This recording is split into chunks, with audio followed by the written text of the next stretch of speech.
हे दोस्तों, मेरी तरह तुम्हें भी कभी ना कभी ये सवाल तो आया ही होगा कि इंडिया में कभी कोई एनिमे क्यों नहीं बना, और अगर एनिमे बना भी है तो वो कहाँ है।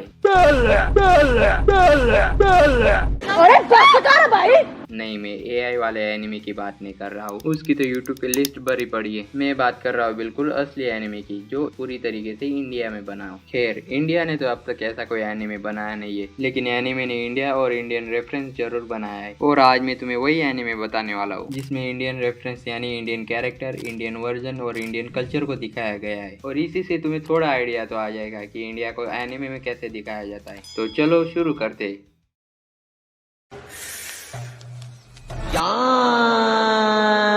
अबे साले।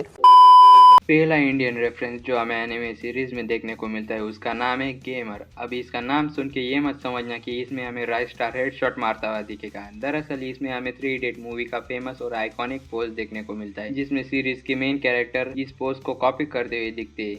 Oh my God! Wow! अगला रेफरेंस आता है बेब्लेड मेटल मास्टर एनिमे के एपिसोड 70 से, जहाँ पे बेब्लेड बैटल करने इंडिया से एक टीम आती है।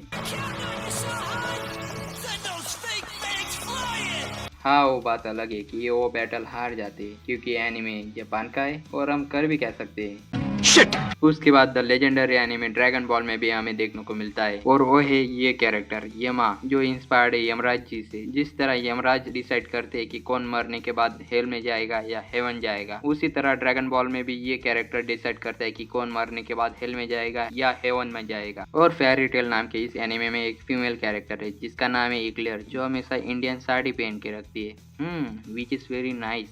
फिर अगला रेफरेंस आता है बर्ज़क की मांगा से।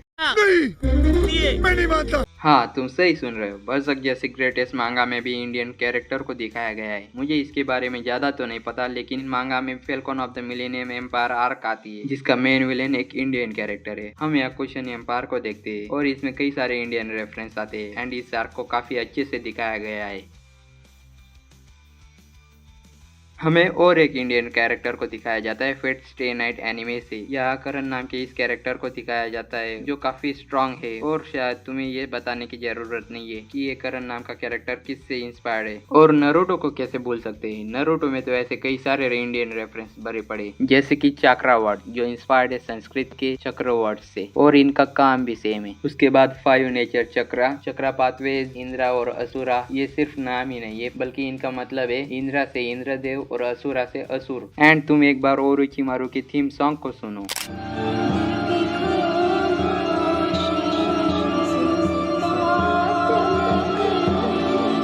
कुछ नोटिस किया? नहीं।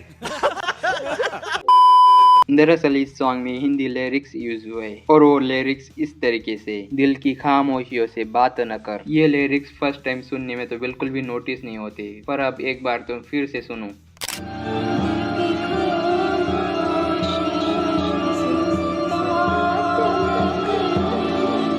ये थीम सॉन्ग ओरोचिमारू जैसे कैरेक्टर के लिए बिल्कुल सही बैठते हैं ना। नेक्स्ट एनिमे जिसका नाम है जोजोस बिज़ार्ड एडवेंचर, और भाई इसमें तो इंडियन रेफरेंस नहीं बल्कि पूरी की पूरी वाराणसी सिटी को दिखाया जाता है। और भाई इन सभी सीन्स को देखकर तो हम थोड़ा बहुत अंदाजा तो लगा सकते हैं कि अगर इंडिया में अगर कोई एनिमे बनेगा तो वो कैसा दिखेगा। बेनारसの町だ。聖者、老人、病人、聖なる川、ガンジス。牛、犬、猿、食べ物、排泄物、燃える質としてある。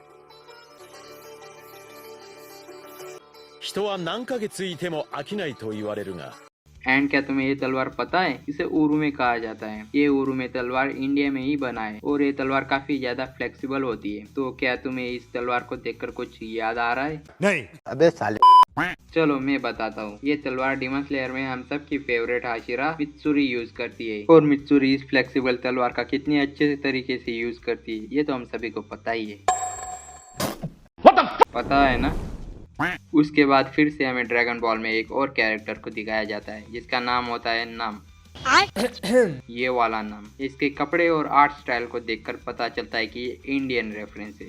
अब तुम जरा माई हीरो अकेडमिया के इस सीन को देखो। जब डेकू भागता हुआ जा रहा था तब यहाँ पर हिंदी में बिरालो वर्ड लिखा हुआ मिलता है और सेम यही वर्ड वन पंच मैन में भी देखने को मिलता है। ये वर्ड वन पंच मैन के सीजन 2 के एपिसोड 4 में हमें देखने को मिलता है। अब इसका मतलब तो मुझे पता नहीं, लेकिन अगर तुम्हें बिरालो वर्ड का मतलब पता चले तो कमेंट में जरूर लिख देना। फिर आता है असैसिनेशन क्लासरूम से। इस एनिमे में हमें इंडियन चाय के बारे में बताया गया है।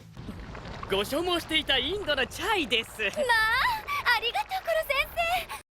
गजब। यस बिल्कुल, इंडिया के बाहर कुछ फेमस हो या ना हो, लेकिन हमारे देसी चाय और बापू जरूर फेमस होते हैं। और बापू से याद आया, वन पीस में जो एक घोड़े वाला कैरेक्टर है जिसका नाम तो मुझे याद नहीं आ रहा है, लेकिन ये कैरेक्टर सिमिलर दिखता है बिल्कुल हमारे महात्मा गांधी से। वेल ये सच है या झूठ ये तो मुझे नहीं पता, लेकिन एक मीम वीडियो में काफी ज्यादा फेमस हुआ था। यकीन नहीं हो रहा तो तुम एक बार खुद ही देख लो। ऐनक पहने लाठी पकड़े चलते थे वो शान से, सालिम का पे नाम रे हो कद था उनका, छोले से पतले से थे वो, चलते सीना तान के। काश कि बापू आज जिंदा होते तो ये मीम्स देखकर बोलते चला जा भोसड़ी के। एंड डिगिमोन नाम के इस एनिमे में 2 इंडियन कैरेक्टर्स है और उनमें से एक कैरेक्टर ऐश्वर्या का है। क्या बात कर रहे हैं? हाँ भाई चलो मैं तुम्हें दिखाता हूँ। तो पहले कैरेक्टर का नाम है मीना जो ये रही, और दूसरे कैरेक्टर का नाम है ऐश्वर्या जो ये रही। उसके बाद वन पीस में हमें रेफरेंस देखने को मिलता है। जब लूफी काइडो को एक जोरदार फाइनल पंच अटैक मारता है तब उस अटैक का नाम होता है बजरंग गन।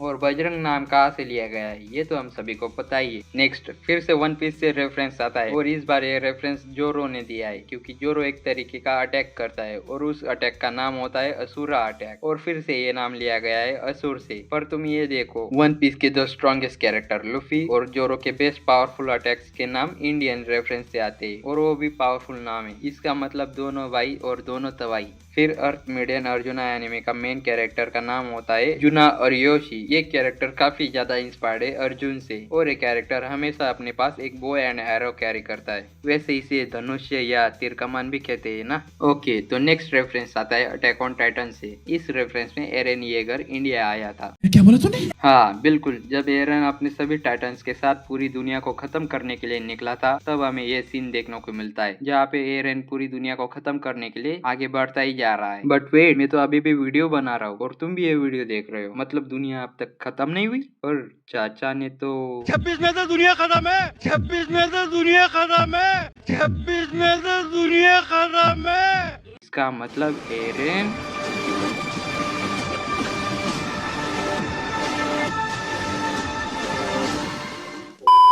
जोक सपाट। ओके तो चलो अगले रेफरेंस की तरफ बढ़ते। फिर ब्लैक बटलर एनिमे सीरीज में तो इंडिया से एक प्रिंस ही आया होता है जिसका नाम होता है प्रिंस सोमा आसमान कादर, और ये बंगाल का प्रिंस होता है। एंड इसके अलावा 2 और कैरेक्टर को दिखाया जाता है जिनका नाम होता है अग्नि और मीना। और मुझे पूरी तरीके से पता तो नहीं, लेकिन ये प्रिंस या इसी मीना नाम के कैरेक्टर को ढूंढने या उससे मिलने आया होता है। फिर अगला है रिकॉर्ड ऑफ रैग्नारॉक। ये एनिमे इंडिया में बैन है क्योंकि इसमें इंडियन गॉड्स को काफी बुरी तरीके से प्रेजेंट किया गया है। दरअसल इसमें दिखाया गया है कि सभी गॉड्स मिलकर इंसानियत को खत्म कर देना चाहते हैं और इसीलिए इंसानियत को बचाने के लिए ह्यूमंस को आखिरी चांस मिलता है जहाँ पे ह्यूमंस वर्सेस गॉड होगा। 13 मैचेस और हर मैचेस में एक ह्यूमन और एक गॉड लड़ेंगे। एंड हमें यहाँ लॉर्ड शिवा भी दिखाया जाता है जो इंस्पायर्ड है भगवान शिव से। बट इस एनिमे में गॉड शिवा एक विलेन की तरह नेगेटिव थिंकिंग रखने वाला होता है जिसे डिस्ट्रक्शन करना पसंद है और ह्यूमंस के खिलाफ एक फाइट भी करता है जिसे देखकर तुम्हें काफी गुस्सा आएगा।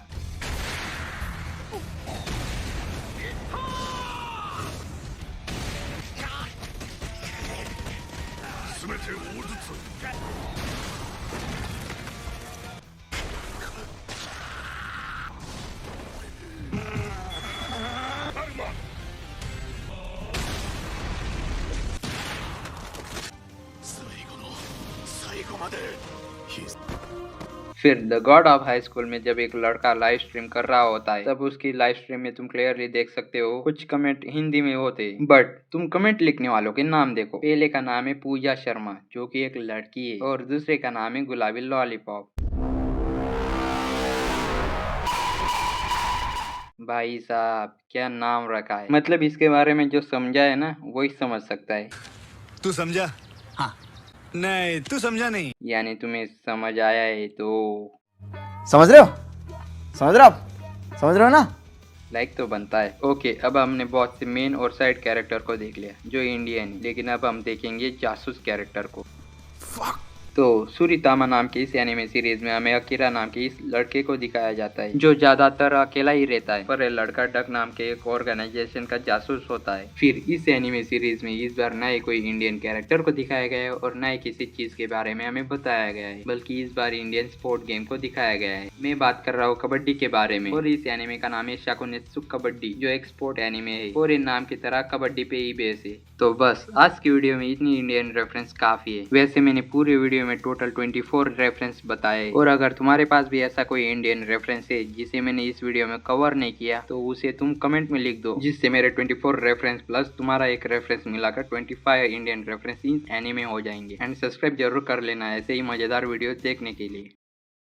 और हाँ, सॉरी फॉर लेट वीडियोस, वो दरअसल मेरे एग्जाम्स चल रहे हैं तो इसीलिए वीडियोस लेट आ रही थी, और एग्जाम अभी भी चल ही रहे, तो एग्जाम को मारो गोली। और इस चैनल पे आगे से सभी लॉन्ग वीडियो ही आएंगे। ओके, तो ठीक है, बाय बाय।